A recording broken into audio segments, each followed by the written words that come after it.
하나님 말씀 히브리서 11장입니다. 11장 6절 말씀 제가 봉독하겠습니다.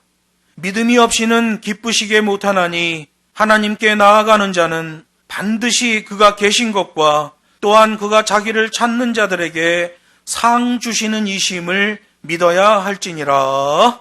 아멘. 본문 말씀을 가지고 성탄을 기다리는 믿음이라는 제목으로 하나님 말씀을 증거하겠습니다. 히브리서 11장은 흔히 믿음장이라고 불립니다. 믿음에 대하여 그 실체를 아주 깊게 설명하고 있기 때문에 그렇습니다. 그런데 놀랍게도 세상적인 기준에서 보면 완전히 인생을 실패한 사람들의 이야기처럼 보인다는 거예요. 왜냐하면 그들의 한결같은 공통점이 그 믿음으로 인해 고난을 당하고 손해를 보는 삶을 살았기 때문에 그래요.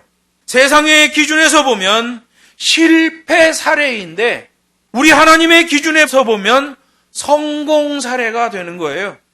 히브리서 11장 1절은 말합니다. 믿음은 바라는 것들의 실상이요 보이지 않는 것들의 증거다, 이렇게 얘기했어요. 여기 실상이라는 말은 본질이라는 말이에요. 믿음은 바라는 것들의 본질이요, 이렇게 말하는 거예요. 또 다른 말로 하면 보험이라는 말도 돼요. 믿음은 바라는 것들의 보험이요 라고도 해석할 수 있습니다. 또 하나는 받침대로 해석할 수도 있어요. 믿음은 바라는 것들의 받침대요 라고 해석할 수도 있어요. 그런데 그냥 받침대가 아니라 뭐뭐에 저항하여 보호해주는 받침대라는 거예요. 믿음이 있으면 악한 것들, 죄에 대항하여 넘어지지 않도록 보호해주는 받침대가 바로 이 믿음이라는 거예요. 떨어지지 않게 하면서 들어 올려주는 그런 받침대라는 거죠. 예를 들어서 밑에 악어가 우글우글거리는데 사다리 같은 받침대가 있어요. 내가 그 위에 올라가 있어요. 이 받침대가 무너지면 그냥 악어밥이 돼버리는 겁니다. 그런데 이 받침대가 나를 떨어지지 않게 하면서 잘 들어 올려주고 있단 말이에요. 성경은 믿음을 그렇게 표현하는 거예요. 믿음이 있다면 그 인생을 받쳐주고 떨어지지 않게 붙들어준다는 거예요. 죄에 저항할 수 있게 해준다는 거예요.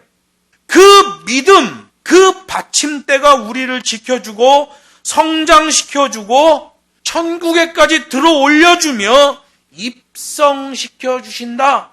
그래서 여러분, 이 실상이라는 말이 본질이라는 말로도 번역이 되는 거예요. 믿음의 본질은 우리를 죄악 가운데 떨어지지 않게 하며 받쳐 올려줘 결국은 천국에 입성시켜주는 재료가 된다는 겁니다. 그리고 증거라고 얘기해요. 믿음은 바라는 것들의 실상이요 보이지 않는 것들의 증거다, 이렇게 얘기해요. 왜 증거 앞에 보이지 않는이라는 말을 집어넣었을까요? 이건 눈으로 보이는 증거가 아니라 영으로 보이는 증거를 얘기해요. 그래서 엘레코스라는 말은 검증된 이라는 게 선결 조건이에요. 이 증거는 그냥 내가 얻는 증거가 아니에요. 내 개인적으로 내 생각, 내 특질로 받는 증거가 아닙니다. 검증된 거예요. 누구에 의해서? 믿음의 선진들에 의해서 그 방식으로 검증된 것이 나에게도 동일하게 증거가 된다는 거예요. 그래서 성경에 보면 나는 아브라함의 하나님이요 이삭의 하나님이요 야곱의 하나님이라. 근데 그때 하나님을 표현하는 시제가 전부 현재예요. 그래서 나는 아브라함에게도 현재의 하나님이요 이삭에게도 현재의 하나님이요 야곱에게도 현재의 하나님이다, 이렇게 말씀하셔요. 우리 하나님은 현재의 하나님이에요. 믿음의 선진들이 하나님의 말씀대로 얻은 그 증거, 테스트를 거친 증거, 과거 많은 신앙의 위인들을 통해 얻어진 증거, 영으로 보이는 증거라는 거예요. 그러니까 믿음은 내 생각, 내 느낌이 아니라는 거예요. 믿음은 하늘로부터의 믿음이 있는 거예요. 그 믿음으로 구원이 일어난다는 거죠. 믿음은 눈으로 볼 수 없는 것을 영으로 볼 수 있게 하는 받침대가 된다라고 믿음장 히브리서 11장 1절에서 못을 받고 시작하는 거예요. 그리고 그 믿음장 안에 나오는 모든 신앙의 위인들이 아가페 한 동작 했다는 거죠. 여기 11장 6절을 보면 하나님을 믿는 믿음의 사람들에 대한 표현을 하셔요. 믿음이 없이는 기쁘시게 못하나니 하나님께 나아가는 자는 반드시 그가 계신 것, 또한 그가 자기를 찾는 자들에게 상 주시는 이심을 믿어야 된다. 이렇게 말씀하고 있는 거예요. 믿음이 하나님을 기쁘시게 하는데 두 가지가 있어야 돼요. 하나님께 나아가는 반드시 하나님이 계신 것, 그리고 그가 자기를 찾는 자들에게 상 주시는 하나님이시라는 것을 믿어야 한다는 거예요. 여기서 우리가 알 수 있는 게 있죠. 하나님을 기쁘시게 하는 것은 믿음의 유무와 필연적 관계에 있다는 것을 성경이 증거하고 있다는 거죠. 그러므로 믿음이 있어야 하나님을 기쁘시게 할 수 있고, 믿음이 없다면 결코 하나님을 기쁘시게 할 수가 없다는 거예요. 오늘 성경 본문은 믿음에 대하여 이렇게 말하고 있어요. 하나님께 나아가는 자는 그가 계신 것을 알고 믿는다는 거예요. 여러분, 여기서 그가 계신 것, 하나님이 계신 것이라는 말이 단순하게 하나님의 존재를 말하는 게 아니에요. 성경을 보면 하나님이 존재하고 계시다는 사실을 사단 마귀도 믿고 있단 말이에요. 사단도 인정해요. 야고보서 2장 19절이 말합니다. 악령들도 하나님이 한 분이시라는 걸 알고 믿는다고 말해요. 여기서 하나님이 계신 것을 그냥 하나님이 존재한다라는 것 수준에서 알고 믿는다면 그건 아무 의미 없어요. 왜? 사단도 그렇게 알고 있단 말이에요. 구약시대의 이스라엘 백성들도 그 사실을 다 알고 있었잖아요. 그런데 그 사실을 삶에 적용하고 살던 사람은 그렇게 많지 않았어요. 자기 기준, 자기 생각, 자기가 원하는 바대로 이루고 싶어하는 그 욕심 때문에 그런 거예요. 구약시대에도 하나님에 대하여 정확히 알고 그 믿음을 삶에서 실천할 수 있는 방법이 있었죠. 유일한 방법이 있었어요. 참 선지자들이 선포해주는 하나님의 원판의 메시지를 듣고 그 계명의 말씀을 따라 순종할 때, 그때에 하나님의 말씀에 실천이 일어날 수 있었던 거죠. 거짓 선지자, 자기 생각을 말하는 그런 거짓 선지자들의 말을 듣고 따라갔다가는 하나님의 말씀이 그 사람을 통하여 실천될 수 있는 방법이 없어요. 그리고 하나님은 자기를 찾는 자들에게 상 주시는 분이시라는 것을 알고 믿어야 된다는 거예요. 여기서 상이라는 말은 뭔것을 아는 것에 대하여 보상하다라는 뜻이에요. 원인과 이유가 있는 거예요. 그냥 상 받는 게 아니에요. 뭔것을 아는 것에 대하여 보상한다라는 뜻이에요. 하나님을 알고 있는 것에 대하여 하나님이 보상하신다. 하나님을 아는 기쁨, 고난을 담아내고 이기는 기쁨. 그래서 시편에 보면, 시편 43편 4절에 보면 이렇게 해요. 내가 하나님의 단에 나아가 나의 극락의 하나님께 이르리이다. 그래. 나의 최고의 기쁨이 되시는 하나님께 이르리이다 라고 말하는 걸 보게 돼요. 하나님을 알고 믿는 자에게 하나님이 기쁨을 보상으로 주신다는 거예요. 여러분, 우리가 믿음 생활하면서 조심해야 될 게 있어요. 매주일마다 이렇게 와서 정해진 시간, 정해진 장소에서 예배할 때 타성해져지면 안 돼요. 하나님의 일을 하는 것에 대해서 그냥 맹목적으로 하는 습관이 되면 안 된다는 거예요. 진리는 날마다 새로운 거예요. 지난주에도 예배했고, 이번 주에도 예배했고, 다음 주에도 예배하고, 뭐 계속 주일날이면 예배하는데 그냥 기계적으로 나와서 앉아있으면 그건 하나님을 아는 사람의 자세가 아니라는 거죠. 하나님께 나오는 자는 하나님을 알고 나오는 거예요. 그때 하나님께서 기쁨을 보상하신다는 거죠. 반드시 그렇게 하신다고 오늘 본문이 말하고 있는 거예요. 왜? 하나님의 공의로우심 때문에 그렇습니다. 하나님의 공의로우심이 하나님을 아는 자들에게 기쁨을 주시고 상을 주신다는 거예요. 그런데 우리가 그걸 하나님의 사랑으로 느끼는 거죠. 실제로 하나님께서 작동되는 것은 공의예요. 우리가 하나님께 나와왔는데 하나님의 공의가 작동해서 하나님을 아는 자들에게 기쁨을 주신다고. 하나님을 아는 자들에게 상을 주시게끔 돼 있단 말이에요. 하나님은 공의가 움직였는데 우리가 느낄 때는 하나님의 사랑인 것처럼 느끼는 거예요. 그래서 하나님의 사랑은 공의 안에 들어있는 도구가 되는 거예요. 마치 AS 센터에 갔는데 AS 센터 직원들은 고객 응대 매뉴얼이 있잖아요. 고객이 오면 어떻게 인사하고 고객을 어떻게 인도하고 물품을 받아서 고친 다음에 어떻게 물품을 전해주고 어떻게 인사를 하는지 고객 응대 매뉴얼이 있단 말이에요. 그 사람들은 매뉴얼에 의해 움직이는 거예요. 법과 시계에 의해 움직이는 거예요. 그런데 고객 입장에서 보면 친절이라고 느끼죠. 그 사람들은 법이 돌아간 거예요. 매뉴얼이 돌아간 거예요. 우리가 느낄 땐 친절하다라고 느끼는 거예요. 하나님의 공의가 움직여요. 하나님을 아는 자들에게 기쁨을 주시고 하나님을 아는 자들에게 상을 주신단 말이에요.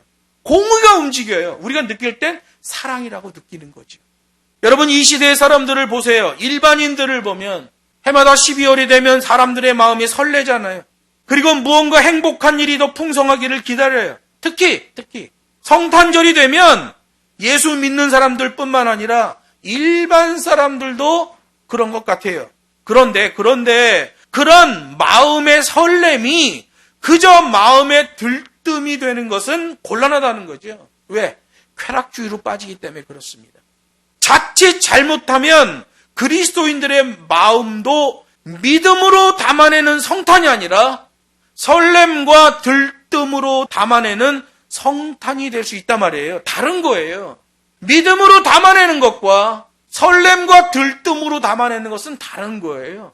세상 사람들에게 성탄절에 대한 감회를 물으면 뭔가 좋은 일이 있겠지, 뭔가 더 나아지는 게 있겠지라는 생각을 하잖아요.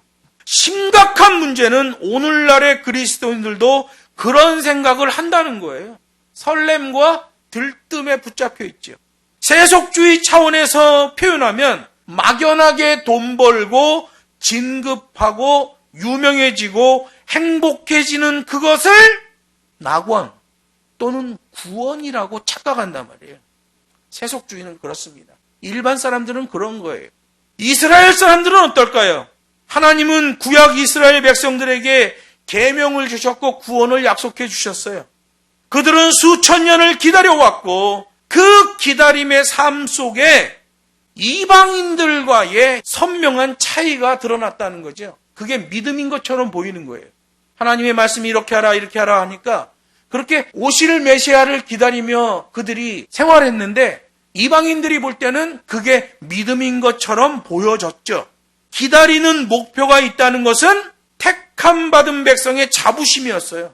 그래서 구약의 백성들을 보면 오실 메시아를 고대하며 신앙생활을 했어요. 그리고 BC 4년에 구약 성경에 예언된 대로 이사야서 기준으로 보면 예수님 태어나기 700년 전에 예언된 대로 예수님이 메시아로 이 땅에 오셨어요. 문제는 그렇게 수천 년 동안 메시아를 기다리던 이스라엘 백성들이었는데 정작 메시아가 오고 나니까 오히려 메시아를 거부하고 핍박하고 죽이기까지 한 거예요. 누가? 유대 종교 지도자들이 앞장서서. 정말 너무 놀라운 일이잖아요. 유대 종교 지도자들이면 더 잘 알아야 되잖아요. 더 예수님을 열렬히 환영해야 되잖아요. 그런데 그 유대 종교 지도자들이 예수님을 죽였단 말이에요. 유대인들은 지금도 초림하실 메시아를 기다리고 있어요.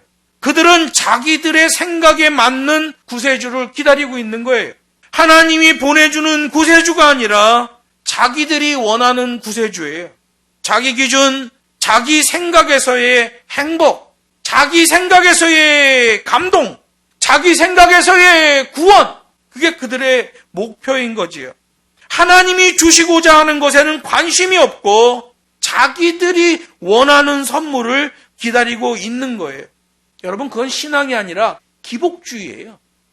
오늘날 예수를 믿고 있는 많은 그리스도인들도 마치 그런 이스라엘 사람처럼 사는 사람들이 있다는 겁니다.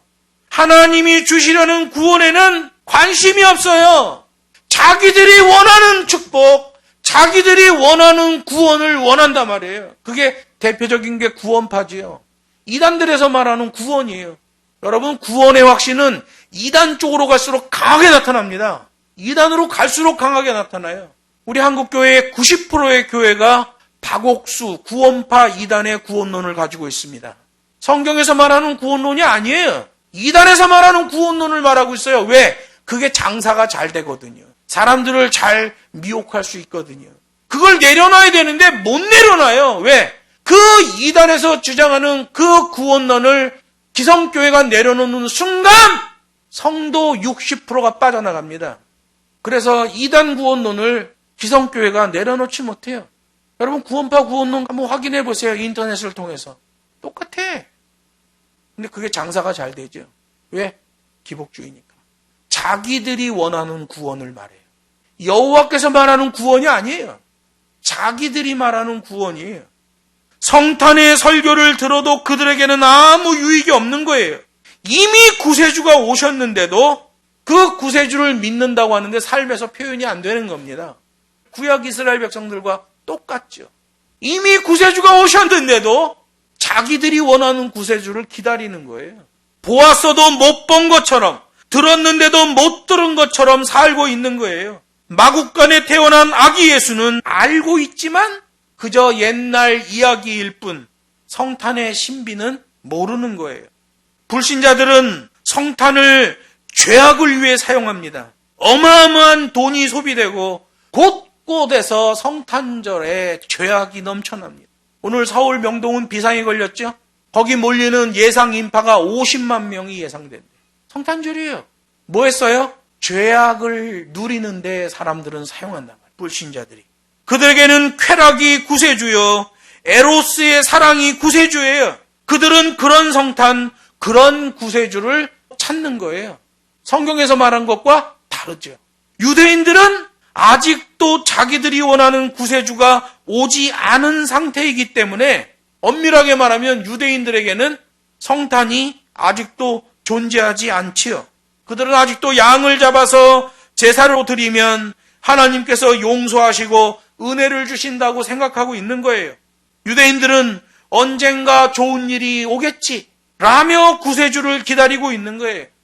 이 시대 그리스도인들은 어느 부류에 속하는가? 불신자 수준에서 성탄을 맞이하는가? 유대인 수준에서 성탄을 맞이하는가? 아니면 세속주의에 빠져서 그저 별 대수롭지 않게 여기는 그런 성탄절로 맞이하고 있는가? 구세주는 이미 오셨고 그 구세주로 인해 구원의 놀라운 길이 제시되었어요. 성탄의 노래, 구원의 노래가 넘쳐나고 있어요. 그런데 반응이 안 되고 있어. 왜 그래요?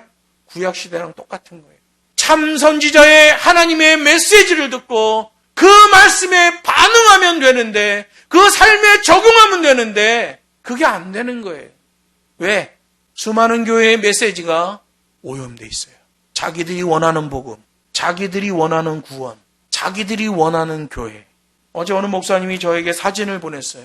성탄 2부 행사를 하면서 오랜만에 성도들 잔뜩 모아놓고 막 행사를 하는 거야. 그러면서 그 사진에다가 글을 하나 넣어서 나한테 보냈어요. 이게 교회지 그러더라고요. 그래서 축하합니다 그러고 말았는데 씁쓸한 거예요. 참 그리스도인들은 어떻게 성탄을 맞이해야 됩니까? 오늘 본문 보면 하나님을 기쁘시게 하려면 믿음이 있어야 된다고 말하는데, 하나님께 나아가되 반드시 그가 계신 것과 그가 자기를 찾는 자들에게 상 주시는 이심을 믿어야 한다. 그 믿음을 받침대 삼아야 된다라고 말하고 있는 거예요. 우리의 삶은 하나님께 나아가는 과정이요, 축복에 대한 반응이에요. 성탄을 맞이하면서 우리가 할 일이 이것이죠. 하나님이 계신 것과 자기를 찾는 자들에게 상 주시는 하나님이라는 것을 굳게 믿고 그의 말씀을 우리의 삶에 적용하는 거예요. 구세주는 누추한 마국간에 나셨어요. 그 누추한 마국간이 바로 우리들의 마음이에요. 우리들의 마음에 있는 겸손한 구유, 그 구유가 아기 예수가 누울 곳이에요. 제가 예전에 한국 전국을 돌면서 성막행전할 때 부산 다대포 해변에 가서 찬양했어요. 그때가 아마 5월 달인가 그랬는데 기쁘다 구주 오셔 막 소리를 질러가면서 찬양을 했더니 어떤 분이 와갖고 그러는 거예요, 나한테. 여보세요, 그거는 12월 달 성탄절에 부르는 노래 아닙니까? 그러더라고요. 그래서 제가 크게 외쳤어요. 우리는 날마다 성탄입니다. 우리는 날마다 아기 예수를 영접해야 됩니다. 그랬더니 그분이 이러더니 가더라고. 다시 다대포 해변에서 찬양했어요. 기쁘다 구주 오셨네. 그리고 그 땅을 위해서 기도했어요. 북한에서 보낸 공비가 다대포 앞바다에서 엄청나게 죽었잖아요. 그 땅을 위해서 기도했어요.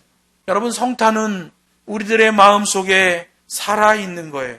마국간에 오신 예수님은 아기로 오신 하나님이셨지만 그가 세상의 왕이라는 사실을 결코 잊으면 안 돼요. 말씀을 맺습니다. 우리는 성탄 이후의 사람들이에요. 성탄이 무엇인지, 아기 예수가 누구인지를 알아야 돼요. 그리고 성탄에 대하여 내 삶으로 반응해야 돼요. 기쁨과 감사를 내 삶에서 성장시켜야 돼요. 왜 그래요? 우리의 믿음이 받침대이기 때문에 그래요. 그게 재림을 고대하는 마지막 시대의 백성, 하나님의 계명에 선명하게 반응하는 백성이기 때문에 그렇습니다. 구주가 주신 성탄인데 세상 사람들은 쾌락을 즐기려고 하고 대목에 더 큰 돈을 벌려는 것에만 초점을 맞추고 있는 걸 보게 돼요. 그러나 우리들에게 성탄은 마음속 깊은 곳에 와닿는 죄사함이에요. 우리를 위해 십자가에 달리러 오신 아기 예수예요. 그 화해의 아기 때문에 우리가 하나님과의 관계가 막힌 담이 허물어지고 그 관계가 회복되게 된 거예요. 그 성탄에 반응해 자세를 잡는 우리가 되어야 될 줄로 믿습니다.